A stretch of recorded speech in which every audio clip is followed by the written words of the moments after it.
Hi good evening AK traders. இன்றைக்கி நாம் லாஸ்ட்டாக போட்ட வீடியோட தொடர்ச்சியான வீடியோ தான் பார்க்க போகிறோம். இன்றைக்கி ட்ரெண்ட் சேஞ்சுனா என்னென்னு சொல்லி பார்க்க போகிறோம். ட்ரெண்ட் சேஞ்சுன்னு சொன்னால் அப் ட்ரெண்டில் போயிட்டு இருக்கிற மார்க்கெட் டவுன் ட்ரெண்டுக்கு மாறுறதும், டவுன் ட்ரெண்டில் போயிட்டு இருக்கிற மார்க்கெட் அப் ட்ரெண்டுக்கு மாறுறதும் தான் ட்ரெண்ட் சேஞ்சுன்னு சொல்லுவோம்.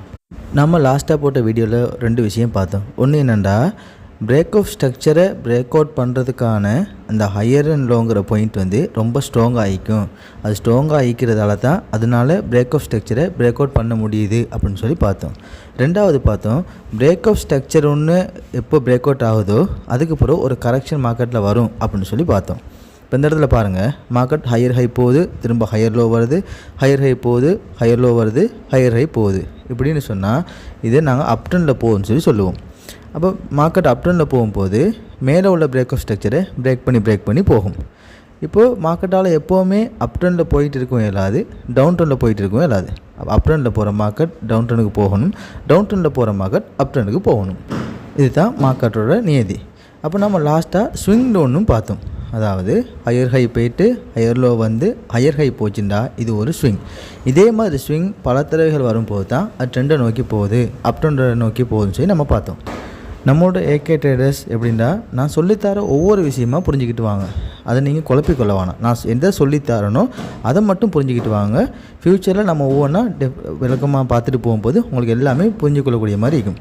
இப்போ நான் ஹையர் ஹைங்கிறேன், ஹையர் லோங்கிறேன். அப்போ அதுக்கெல்லாம் ஒரு மெஷர்மெண்ட் ஈக்கணுமே, ஒரு அளவுகள் ஈக்கணுமே. அதை வச்சு தான் நம்ம எது ஹையர் ஹை எது ஹையர் லோன்னு நம்ம கண்டுபிடிப்போம். அப்படிலாம் ஈக்குது. நான் அதை ஃப்யூச்சரில் சொல்லித்தரேன் உங்களுக்கு. நீங்கள் எல்லாத்தையும் போட்டு மிக்ஸ் பண்ணிக்கொள்ள வேணாம். நான் சொல்லித்தர ஒவ்வொரு விஷயமாக நீங்கள் படிச்சுக்கிட்டு வாங்க. அப்போ மார்க்கெட் அப் ட்ரெண்டில் போயிட்டு இருக்கிற மார்க்கெட் டவுன் ட்ரெண்டுக்கு போய் ஆகணும். ஏன்னா அதுதான் மார்க்கெட்டோட ரூல்ஸ்.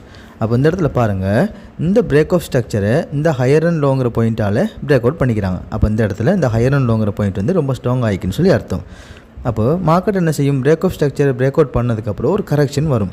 அந்த வரக்கூடிய கரெக்ஷன் வந்து இந்த பிரேக் ஆஃப் ஸ்ட்ரக்சரையே பிரேக் அவுட் பண்ண வச்ச அந்த ஹையர் அண்ட் லோங்கிற பாயிண்ட்டை பிரேக் அவுட் பண்ணும். அப்படின்னா என்ன அர்த்தம், இந்த ஹையர் அண்ட் லோங்கிற பாயிண்ட்டை விட இப்போ இந்த ஹையர் அண்ட் ஹைங்கிற பாயிண்ட் வந்து ஸ்ட்ராங் ஆகிட்டுன்னு அர்த்தம். அது எப்படி ஸ்ட்ராங் ஆகிக்கும், அந்த இடத்துல அதிகமான மணியை கொண்டு வந்து பம்ப் பண்ணிப்பாங்க.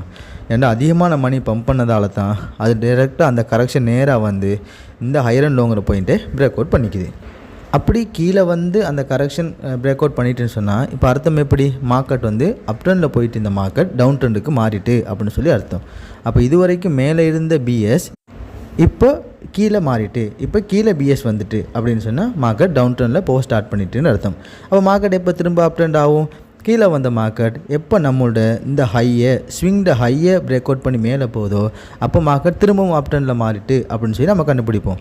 இப்போ நம்ம ஸ்விங் ஒன்று படித்தோம். அப்போ இந்த இடத்துல பாருங்கள், மார்க்கெட் வந்து இந்த இடத்துல மார்க்கெட் இந்த இடத்துல தான் இருக்குது, இது ஹை ஆகிக்குது, இது லோ ஆகிக்குது. இப்போ வரக்கூடிய மார்க்கெட் இந்த இடத்துல break of structure break out பண்ணிட்டுன்னு சொல்லி நாம் அப் ட்ரெண்டுக்கு மாறிட்டுன்னு எடுக்க மாட்டோம். ஏன்னா நம்மளோட ஸ்விங் எங்கே ஆகிக்குது, இது ஹை ஆகிக்குது, இது லோ ஆகிக்குது. நம்மளோட ஸ்விங்குக்கு இடையில் வரக்கூடிய எல்லாமே கரெக்ஷன்ஸ், இன்டர்னல் ஸ்ட்ரக்சர்னு தான் நம்ம சொல்லுவோம். நாம் இந்த இன்டர்னல் ஸ்ட்ரக்சருக்கு இன்னொரு பேர் வச்சுக்கிறோம், சொக். அதுதான் நம்மளோட அடுத்த தலைப்பு. சொக்னு சொன்னால் CHOCH, அதை சொக்னு சொல்லுவோம். சொக்னு சொன்னால் சேஞ்ச் ஆஃப் கேரக்டர். இப்போ இந்த இடத்துல கவனிங்க, மார்க்கெட் அப் ட்ரெண்டில் போயிட்டிக்குது. அதாவது higher high higher low higher high கொடுத்து அப் ட்ரெண்டில் போயிட்டிக்குது. அப்போ மார்க்கெட் எப்போவுமே டீசெண்டாக அப் ட்ரெண்டில் போகுமா, போகாது. அப்போ நம்ம என்ன பார்த்தோம், இடையில உள்ளுக்கு இன்டர்னல் ஸ்ட்ரக்சர் வரும், கரெக்ஷன் வரும் அப்படின்னு சொல்லி பார்த்தோம். அப்போ கரெக்ஷனுக்கு நம்ம வைக்கிற பேர் தான் சொக், CHOCH, சேஞ்ச் ஆஃப் கேரக்டர்னு சொல்லுவோம். அப்போது மார்க்கெட் அப் ட்ரெண்டில் போகும்போது higher high higher low higher high higher low கொடுத்து போகிற மாதிரி இந்த இன்டர்னல் ஸ்ட்ரக்சருக்கு உள்ள கையும் higher high higher low higher high higher லோன்னு வரும். ஆனால் நம்ம இன்டர்னல் ஸ்ட்ரக்சரில் எல்லா ஹையர் ஹையையும் எல்லா ஹையர் லோவையும் நாங்கள் பார்க்க மாட்டோம். அது எப்படி பார்ப்போம் நான் உங்களுக்கு சொல்கிறேன் பாருங்கள். ஓகே, நாம் சேஞ்ச் ஆஃப் கேரக்டருக்கு வந்துக்கிறோம்.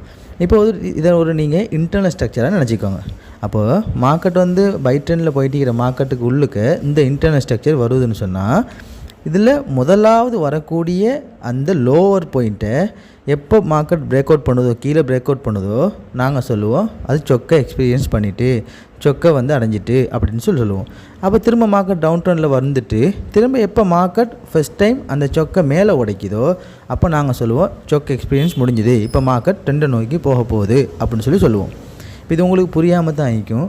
நீங்கள் சும்மா திரும்ப பாருங்கள், திரும்ப கேளுங்க, நான் என்ன சொல்லணும் உங்களுக்கு தெளிவாக புரியும். ரெண்டாவது இதை நாங்கள் லைவ் மார்க்கெட்டில் பார்க்கக்குள்ள உங்களுக்கு இன்னும் டீட்டெயிலாக புரியும். அதனால் இப்போதைக்கு நான் சொல்கிற விஷயங்களை தெரிஞ்சுக்கிட்டு வாங்க. சொக்னு ஒன்று நிற்குது, ஸ்விங் டோன் நிற்குது, அப் ட்ரெண்டா என்ன, ஹையர் ஹைண்டா என்ன, ஹையர் லோண்டா என்ன, சேஞ்ச் ஆஃப் கரெக்டர்னா என்ன, இன்டர்னல் ஸ்ட்ரக்சர்னா என்ன அப்படின்னு சொல்லி ஒவ்வொன்றா புரிஞ்சுக்கிட்டு வாங்க. இப்போ நீங்கள் இந்த இடத்துல சேஞ்ச் ஆஃப் கரெக்டரையும் ஸ்விங்கையும், அதாவது break of structure break out கொடுக்குறதையும் நீங்கள் குழப்பிக்கொள்ள வேணாம். இப்போ இந்த இடத்துல பாருங்கள், மார்க்கெட் அப் ட்ரெண்டில் போகுது. நார்மலான அப் ட்ரெண்ட் தான் நான் உங்களுக்கு காட்டிக்கிறேன். அப்போ அப் ட்ரெண்டில் போகும்போது இடையில டீசெண்டான முறையில் மார்க்கெட் போகாது. அது கரெக்ஷன்ஸ் கொடுக்கும், இன்டர்னல் ஸ்ட்ரக்சர்ஸ் கொடுக்கும், சிஹெச் கொடுத்துட்டு தான் அது ட்ரெண்டை நோக்கி போகிறோண்டா போகும். ரிவர்சல் ஆகும்னு சொல்லி நாங்கள் பார்த்துக்கிறோம். இப்போ இந்த இடத்துல மார்க்கெட் என்ன நடந்துக்குன்னு பாருங்கள், ஹையர் ஹை போய்த்து ஹையர் லோ வந்துட்டு திரும்ப ஹையர் ஹை போகுது. அதாவது அப் ட்ரெண்டில் மூவ் பண்ணுறாங்க அப்படின்னு அர்த்தம். ஏன்னா break of structure break out பண்ணி மேலே போகிறாங்க. போனவங்க என்ன செய்வாங்க, டீசெண்டான முறையில் திரும்பவும் அதே மாதிரி செய்வாங்களா? இல்லை. அப்போ என்ன செய்கிறாங்க, இந்த மார்க்கெட்டில் வரக்கூடிய முதலாவது கரெக்ஷன் எப்படி பார்க்குறேன் நான் உங்களுக்கு ஃப்யூச்சரில் சொல்லி தருவேன். ஆனால் இப்போ சிஹெச்னா என்னன்னு புரிஞ்சுக்கோங்க. அப்போது முதலாவது சிஹெச்சை மார்க்கெட்டை எக்ஸ்பீரியன்ஸ் பண்ணும்போது மார்க்கெட்டில் கரெக்ஷன் ஸ்டார்ட் ஆகிட்டு அப்படின்னு சொல்லி நாங்கள் புரிஞ்சுக்கொள்வோம். அதாவது அப் ட்ரெண்டில் போகிற மார்க்கெட்டில் கரெக்ஷன் ஸ்டார்ட் ஆகிட்டு அப்படின்னு சொல்லி முதலாவது சிஹெச் எப்போ எக்ஸ்பீரியன்ஸ் ஆகுதோ அப்போ நாங்கள் புரிஞ்சுக்கிடுவோம் சிஹெச் எக்ஸ்பீரியன்ஸ் ஆகிட்டுன்னு சொல்லி. அப்போ மார்க்கெட் திரும்ப அப்படி சிஹெச் கரெக்ஷன் வருதுன்னா என்ன அர்த்தம், மார்க்கெட்டில் அந்த அப் ட்ரெண்ட் மார்க்கெட்டுக்குள்ளுக்கு டவுன் ட்ரெண்டில் ஒரு கரெக்ஷன் வருது அப்படின்னு சொல்லி அர்த்தம்.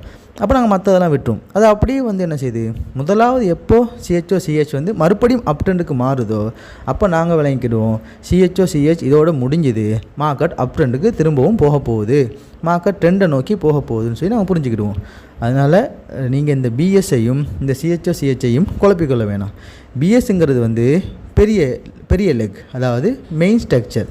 சிஹெச்ங்கிறது அந்த மெயின் ஸ்ட்ரக்சருக்கு உள்ளுக்க வர கரெக்ஷன்.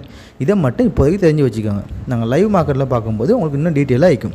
அப்போ திரும்பவும் சொல்கிறேன், பிஎஸ்ங்கிறது மெயின் ஸ்ட்ரக்சருக்கு வரக்கூடியது தான் பிஎஸ், பிரேக் ஆஃப் ஸ்ட்ரக்சர். அந்த மெயின் ஸ்ட்ரக்சருக்கு உள்ளுக்க வர கரெக்ஷன்ஸை நாங்கள் இன்டர்னல் ஸ்ட்ரக்சர்னு சொல்லுவோம், சிஹெச்னு சொல்லுவோம். அப்போ அதுலேயும் சிஹெச்சில் டவுனில் முதலாவது எக்ஸ்பீரியன்ஸ் ஆகிடுச்சின்னு சொன்னால் மார்க்கெட் கரெக்ஷன் ஆகிட்டுன்னு சொல்லுவோம். ரெண்டாவது சிஹெச்சை மார்க்கெட் எக்ஸ்பீரியன்ஸ் பண்ணிச்சின்னு சொன்னால் மார்க்கெட் ட்ரெண்டை நோக்கி போக போகுது அப்படின்னு சொல்லி நாம் தெரிஞ்சுக்கொள்வோம். இப்போ உங்களுக்கு டவுட் ஒன்று வரும், இந்த சிஹெச்சை நம்ம எந்த டைம் ஃப்ரேமில் பார்ப்போம், இந்த பிஎஸ்ங்கிறத எந்த டைம் ஃப்ரேமில் பார்ப்போம்னு சொன்னால் நம்ம ஒரு ட்ரேட் எடுக்கும்போது மல்டி டைம் ஃப்ரேம் அனலைஸ் ஒன்று பண்ணுவோம். நீங்கள் சும்மா தெரிஞ்சுக்கொள்ளுங்க, டீட்டெயிலாக நாங்கள் ஒவ்வொரு வீடியோவில் பார்ப்போம். அந்த மல்டி டைம் ஃப்ரேமில் நம்ம அனலைஸ் பண்ணும்போது வீக்கில் பார்ப்போம், அதுக்கப்புறம் டேயில் பார்ப்போம், அதுக்கப்புறம் 4 hour, அதுக்கப்புறம் 15 minutes, அதுக்கப்புறம் 5 minutes இல்லாட்டி 1 minute நாங்கள் போய்ட்டு ட்ரேட் எடுப்போம்.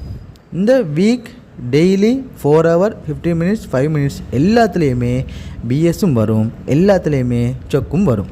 அப்போ நீங்கள் தெரிஞ்சுக்கொள்ளணும், எப்படி எல்லா டைம் ஃப்ரேம்லேயுமே பிஎஸ் பிரேக் ஆஃப் ஸ்ட்ரக்சர்னு ஒன்று ஈக்குது, எல்லா டைம் ஃப்ரேம்லேயுமே சொக் சேஞ்ச் ஆஃப் கரெக்டர்னு ஒன்று ஈக்குது அப்படின்னு மட்டும் நீங்கள் தெரிஞ்சுக்கொள்ளுங்க. இப்போ நீங்கள் ஒவ்வொரு விஷயமாக தலைக்கு ஏற்றிட்டு வாங்க. சேஞ்ச் ஆஃப் கரெக்டர்னால் என்ன, உள்ளுக்க வரக்கூடிய சொக்குன்னா என்ன, மார்க்கெட்டை மெயின் ஸ்ட்ரக்சருக்கு உள்ளுக்க வர கரெக்ஷன்ஸ் தான் சொக்குன்னு சொல்லுவோம். அப்போ பிஎஸ்ன்னு சொன்னால் என்ன, அதை மெயினாக தெரிஞ்சுக்கோங்க. அதுக்கப்புறம் எந்த டைம் ஃப்ரேம்லாம் இது வைக்கும், எல்லா டைம் ஃப்ரேம்லேயும் பிஎஸ் வைக்கும், சொக்கும் வைக்கும், அதை தெரிஞ்சுக்கோங்க. நான் உங்களுக்கு சொல்லித்தரக்கூடிய ஒவ்வொரு விஷயமாக நீங்கள் புரிஞ்சுக்கிட்டு வாங்க. இதுக்கு அட்வான்ஸாக நீங்கள் யோசித்து அதை எப்படி வைக்கமோ அப்படி வைக்கமுன்னா யோசிக்க வேணாம். நான் என்ன உங்களுக்கு சொல்லித்தரணும் அதை மட்டும் நீங்கள் தெரிஞ்சுக்கிட்டு புரிஞ்சுக்கிட்டு வாங்க. ஃப்யூச்சரில் நம்ம உங்கள் லைவ் மார்க்கெட்டை எல்லாத்தையும் விளக்கப்படுத்தும் போது, எல்லாத்தையும் உண்டாக்கும் போது உங்களுக்கு ஈஸியாக தெரிஞ்சுக்கொள்ளும். ஓகே ட்ரேடர்ஸ், இன்றைக்கி நான் இதை தான் உங்களோட டிஸ்கஸ் பண்ண வேண்டியிருந்தேன். ஓகே, நெக்ஸ்ட் வீடியோவில் இது சம்மந்தமாக இன்னும் டீட்டெயிலாக நம்ம தொடர்ந்து பார்ப்போம். ஓகே, பாய்.